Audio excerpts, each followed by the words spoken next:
Good morning, everyone. You're welcome to the first class, which is, of course, about the physical world. We are going to talk about the physics, and of course, you have studied in your previous classes also. It's a branch of the science in which we are talking about the nature and the laws on which the nature is working, and of course, we will be discussing the properties of the matter. It is a quantitative science, because we will be always talking about the units of all the physical quantities, and of course we will be dealing with the mathematical tools in detail in the coming lecture. About the physics definition, again you should be knowing it is derived from the Greek word which is written as physis, but it is pronounced as physis in English, so meaning is nature. And we are studying about the natural world, which is dealing with the concepts of space, time, motion, matter, energy, etc. And this is which we have to go in depth of this lecture. Of course, we should have the scientific approach, because you all know physics is one of the physical sciences. As we have discussed earlier, science, it can be divided into two parts: physical sciences and biological sciences. These are the steps which we always follow to have the scientific approach. We identify the problem, we gather the data, we make the hypothesis. On the basis of that hypothesis, that is tested by doing some experiment, as you people also do perform the experiment in your labs, and then we check whether whatever was our hypothesis, whether it is correct or it is not. If it is not correct, then we have to make the another hypothesis, and this cycle will keep on moving. And on the basis of that only the various theories are designed, and we do the verification or falsification of the theories by doing, of course, the controlled experiments, by having the qualitative and quantitative reasoning. By, of course, for quantitative we do always take the help of maths, we use the mathematical tools. These are two principal thrusts in physics. One is unification. Unification means we are making the effort to explain the different phenomenon on the basis of one or minimum laws, like law of gravitation is there, which is used to explain so many things, like falling of the apple. You have read the experiment, and of course for doing the explaining the planetary motion, we are taking the help of the law of gravitation. So single law is able to explain so many phenomena, that is unification. Another is reductionism. That means we are breaking the same law, same thing into the micro level, so that we are reducing to the smaller levels to study or in more detail about the constituents. Like when we are studying about the thermodynamics, then we are going to the lower levels, means micro levels, in the kinetic theory of gases. So these are two principal thrusts with you. One is unification, another is reductionism. About the scope and excitement of physics, of course we are able to verify our results. So that is the excitement, and the scope is, of course, very wide. It is ranging from the size of the nucleus to the size of the universe. It means 10 to minus 14 meter to 10 raised to the power 25 meter. And of course we are discovering so many things, and that is the beauty of physics, that we are able to cover the whole world even. The main branches of physics are, of course, the classical physics and modern physics. Classical means we are talking about the macro physics, and modern physics we are talking about the micro. Macro means large level, micro means small level. In classical physics or macro physics, we are having mechanics, acoustics, optics, thermodynamics, electromagnetism, and of course in 11th class you will be talking about the mechanics in detail, and thermodynamics also in detail. In modern physics, or I can say in microphysics, we are talking about the atomic and nuclear physics and the quantum physics. Of course, atomic and nuclear physics you people will study in 12th, and a little bit idea of the quantum physics will also be there in 12th class only. When we want to relate physics with the other sciences, of course it is very important branch, as you know, because without the knowledge of the physics, other branches of the science, they cannot make the progress. So as you can see that if we take the relation with mathematics, then concepts and theories of physics, they are leading to the development of various mathematical tools like differential equation, equations of motion. They are helping to move further in the mathematical tools. Similarly, in chemistry, if you see, the concept of interaction between the various particles is leading to the bonding of the chemical structure of the substance. Concepts of X-ray diffraction, radioactivity, these are developed by the knowledge of the physics only. Similarly, in biology also, physics is going to help by giving the electron microscopes.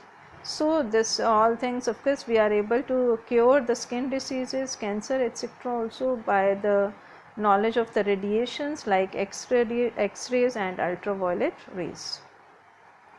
In geology also, to study the structure of rocks, we are using the physics. Like this phenomenon of radioactivity, we will be studying in detail in class 12th. And of course, when we are talking about the astronomy, optical telescopes are there to study the motion of the various planets. And same way, we will be talking about the Kepler's laws in the coming lectures. This is simply taken some discoveries or contributions which are made by the various scientists, like Archimedes has given you the principle of buoyancy, Galileo has given you the law of inertia. These all you have studied in your lower classes, and we will be dealing in detail in the 11th class also, like universal law of gravitation, which is given by Newton, we will be studying in class 11th only. Laws of motion also we will be studying,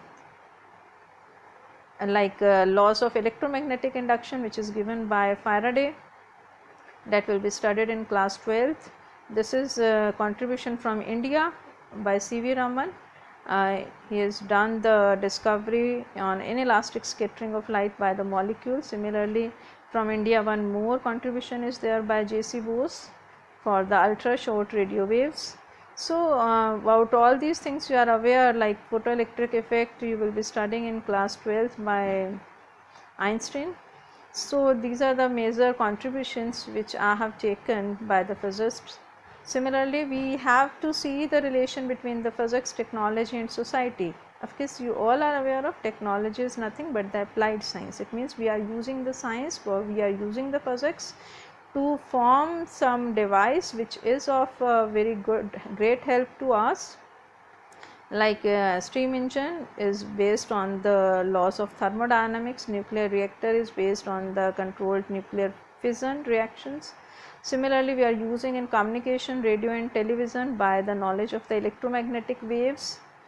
Logic gates are used in computers.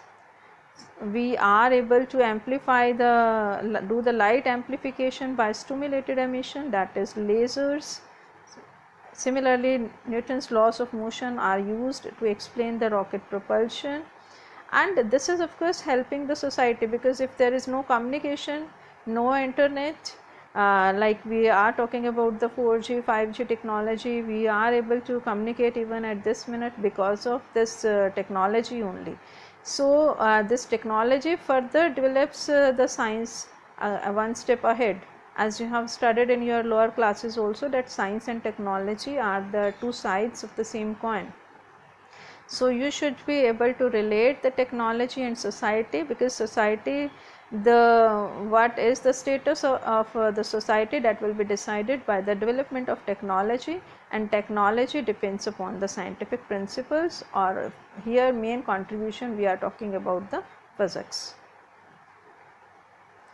Of course, we can talk about the four fundamental forces which you will be studying in detail, like gravitational force you will studying in class 11th only. You have done it in your lower classes. So non-contact force, infinite range it is having.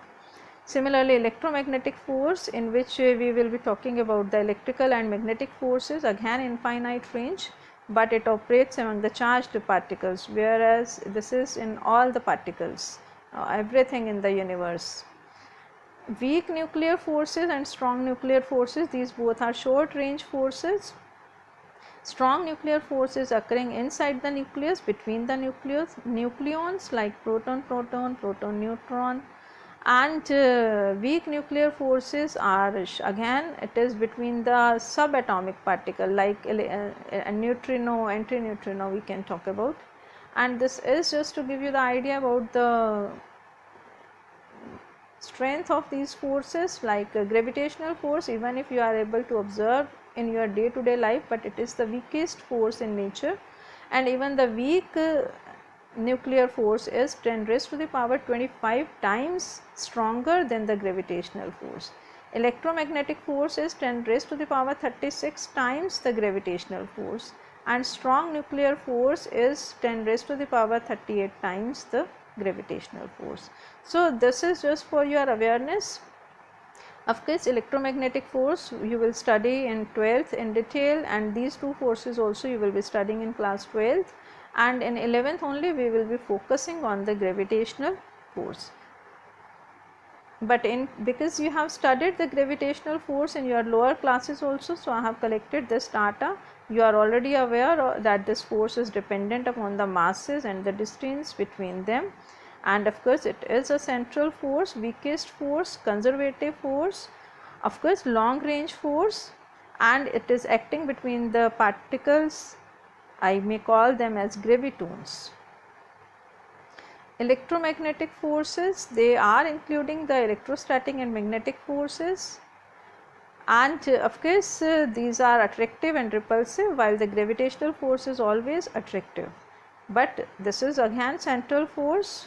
Rule is similar to that we will be studying in class 12th in detail, so no need to do this, but you should be knowing that yes, this is 10 raised to the power 36 times stronger as compared to the gravitational force. Strong forces which is acting between the nucleons, between proton proton, between proton neutron, and between neutron neutron, and basically attractive, but when they are brought very closer then they become repulsive also. Weak forces which are between the elementary particles during the decay of the radioactive substances, like I have said, it is between the neutrino, antineutrino. So of course in detail we will be studying in class 12th only. You should be aware of that basic physical laws are the conservation of charge, conservation of energy, conservation of linear and angular momentum.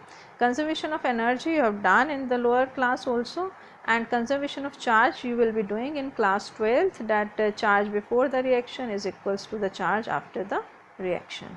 Similarly, this you have done in lower class, that energy can be converted from one form to another, but it remains conserved, it is never lost. It means initial energy it is equals to the final energy. Similarly, for the linear momentum you will be saying the initial linear momentum is equals to the final linear momentum, and for angular momentum again it will be same, initial momentum should be equals to the final momentum, and this is finding many applications in your day to day life. Of course, we will be dealing the conservation of linear momentum in laws of motion, and conservation of angular momentum in 11th class only. In rotational motion we will be doing in more detail. This was just an overview, as I have said earlier, just to know that these many topics are to be taken in class 11th to understand the depth of the physics. We have discussed the physical world with you, and keep things up to this. Next of course we will continue in the next class. Thank you.